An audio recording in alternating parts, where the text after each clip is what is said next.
Hello everyone, and welcome to the third and final installment of A Question of Etiquette by Robert Bloch.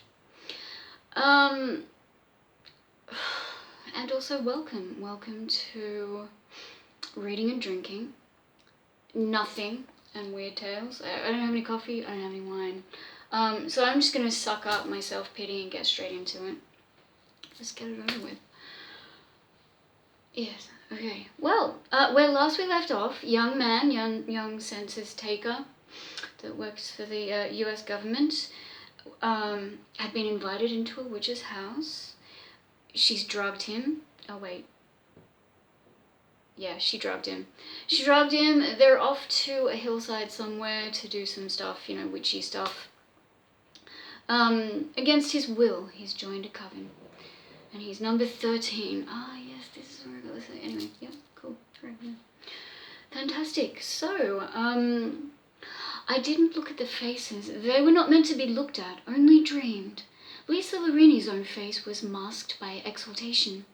It was she who prepared the sacrifice. The black goat was led to a rock before the fire. One of the other crones wielded the knife. A third held the bowl, and when the bowl was filled, all drank. Yes, I said all. He drank goat's blood. Yeah. That ointment burned. Even on my feet it held me, and in a burning... Even on my feet it held me in a burning web. I couldn't run, couldn't move out of the circle of firelight. And when the drum began to pound, I joined the circle. The furry things were lapping at the empty bowl, and their chattering was drowned in the drumming din, the howling. Lisa has bought an acolyte, wheezed one of the hags. "'Tis in place of Meg who could not come," called Lisa Lorini. Those are the last intelligible words I heard, the last intelligible thought I managed to retain. Because the howling rose and the fire rose, and it became revival meeting, voodoo, bedlam, only worse than any of these prosaic terms. They were calling on somebody. Somebody came.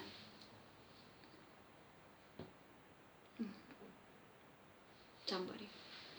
No burst of flames, no lightning, no theatricals. That was all done by crones. That was all done by the crones. It meant nothing, really, no more than any savage cavortings about a stone idol. Okay. It was pure business. He stepped out from behind one of the rocks, carrying a large book under his arm, for all the world like a bank examiner coming to examine balances. But bank examiners are not black. He wasn't Negroid, not like, not in the least. But black. Even the eyeballs, the fingernails, a black shadow, a limping shadow. Whether he wore a cloak or whether a deeper shadow draped his figure, I don't know. They were quiet when he entered the circle. He opened his book and they crowded around. Their mumbling rose in the night. I crouched down next to the rocks. Lisa Lorini was talking to him, pointing my way. He didn't turn his head, but he was aware of me. He didn't smile or nod or exhibit a single movement, but I felt him do those things. He handed out orders. He heard reports. It was a business meeting, Satan and Co., holding a board meeting on a hilltop, souls bartered, dark deeds recorded, and the black man scribbled in his book. The bedlams babbled, and I crouched there trembling in the night, while the little furry creatures skulked about my ankles. I shouldn't have trembled, for the black man's actions were very prosaic after all. Prosaic as hell. Jesus Christ. Oh, no, I'm not sorry. Then it happened. The white figures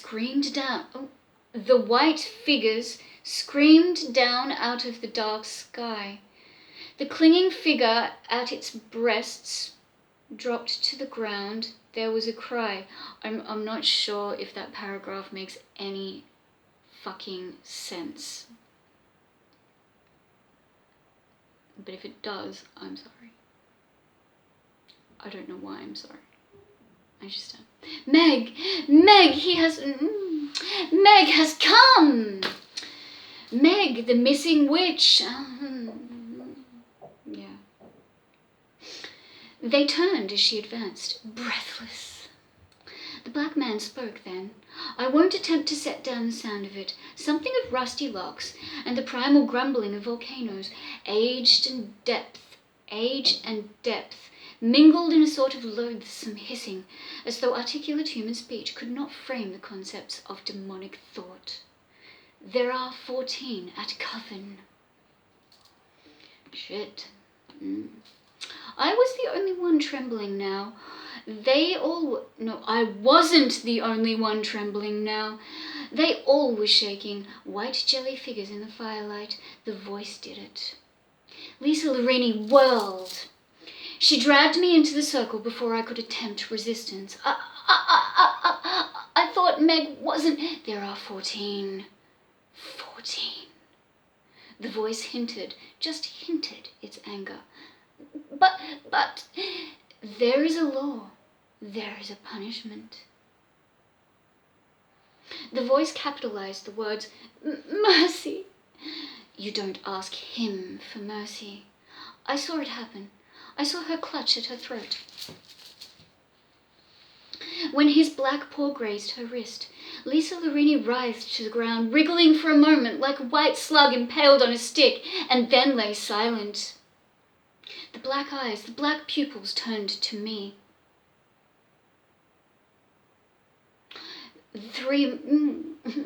There must be 13. That is the law, so you shall sign and take her place.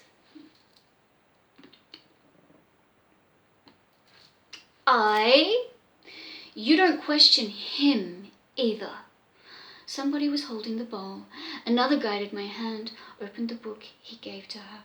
I felt the clinging fury of Majit move swiftly over my chest. It was at my neck, nibbling. A trickle of blood fell into the bowl. A sharpened stick dipped in it. The stick was placed in my hand. Sign, said the voice of the black man.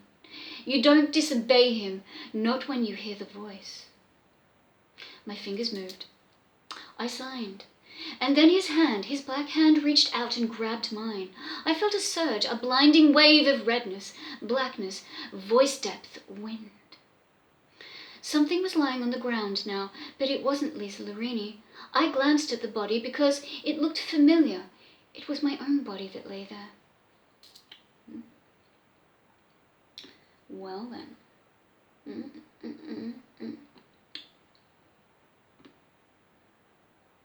The black man was saying something again, but the buzzing drone of his voice was lost.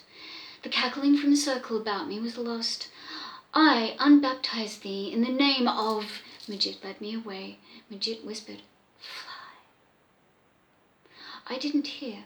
The soaring journey back was instinct born in another's body, another's brain. I slept in that house, slept in the darkness, slept in the conviction that when I awoke, the dream would be over. I awoke.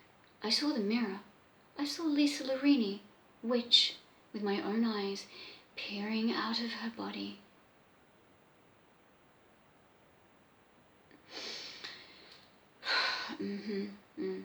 Majid chattered at my feet.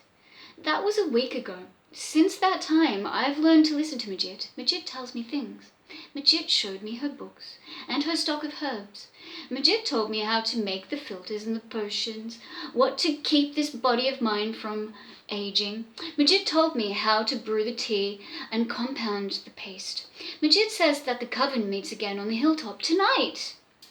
I remember the rest, of course.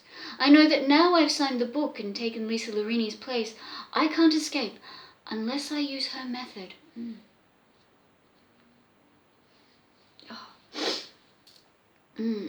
If only we all could. Wait, what? No. No. Method, bring another to the coven and let etiquette have its way. That's the only solution. All right. Today, after a week, they must be looking for me. Census headquarters must have sent out another man on my route. Herb Jackson might take it over. He's in this district. Yes, Herb Jackson might knock on my door late this afternoon and come in to ask Lisa Larini some questions about the census. When he comes, I shall be ready. I think I'm going to get busy and brew up a pot of tea. The end. Yes, well, there we go. Part three. Part 3 of my knees are really stiff. Part 3 of A Question of Etiquette by Robert Bloch. Yes, well, what did you think of that? Alright. It wasn't, honestly, it was obviously written well. Robert Bloch writes very well. But not my favourite. I definitely much preferred The Eager Dragon. It was a really good story. I suppose this one was quaint, rather sweet little tale of, a thing that happened. That's really all I can say about that. Interesting though, yeah. To some extent, I suppose. Yes. So I'll be posting that, and I hope you've enjoyed this little tale of, Wiccan debauchery, Sabbath debauchery, Satan walking amongst witches and, being bossy boots and shit. Yeah. Next time I'll have a coffee or a fucking wine or something. Probably coffee. Yeah, if you've listened to this, thanks for listening to this. I hope you've enjoyed. Yes, I think for the next story, we're going to move up a year. Because this was 1942, we're going to progress to 1943. Okay. Thanks for watching. See you next time.